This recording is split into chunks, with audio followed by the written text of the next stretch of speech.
Rolex is proud to present the 2011 Rolex Miami OCR.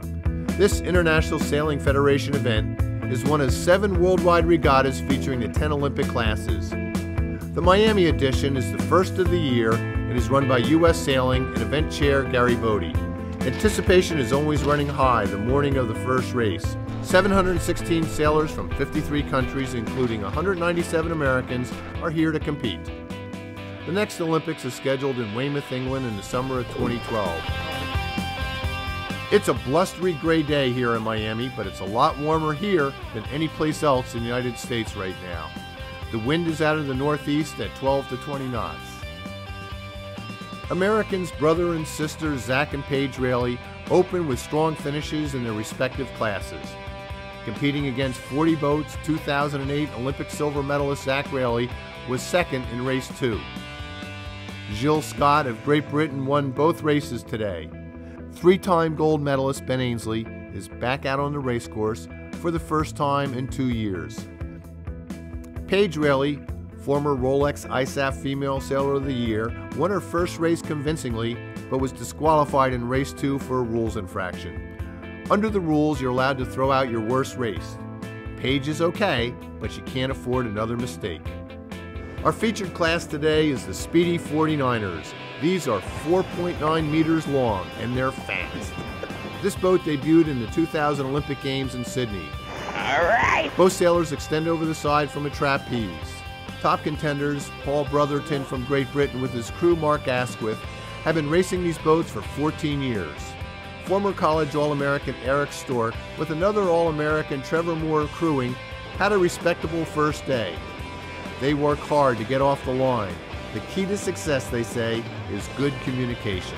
That's a big part of the adjustment that I've been having to make, is how to communicate better to your skipper and knowing kind of what to say at certain given times. So here we go with 30 boats lining up for the start of the 49er class. It's hard to get off the line with full speed without jumping the gun. Newcomers to the class, Evan Harris and Alex Sachs, finished mid-fleet.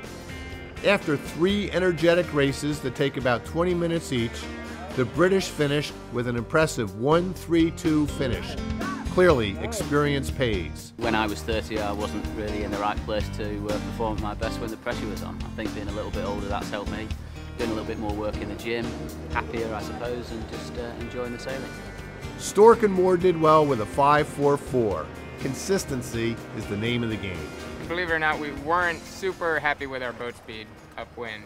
We kind of were fighting from a little bit further behind off the starting line, and we were able to do that pretty well, but just not enough to break into the top 3. We had a 5-4-4, which is, 3 keepers on the first day. That's the most important thing, and we'll be right there.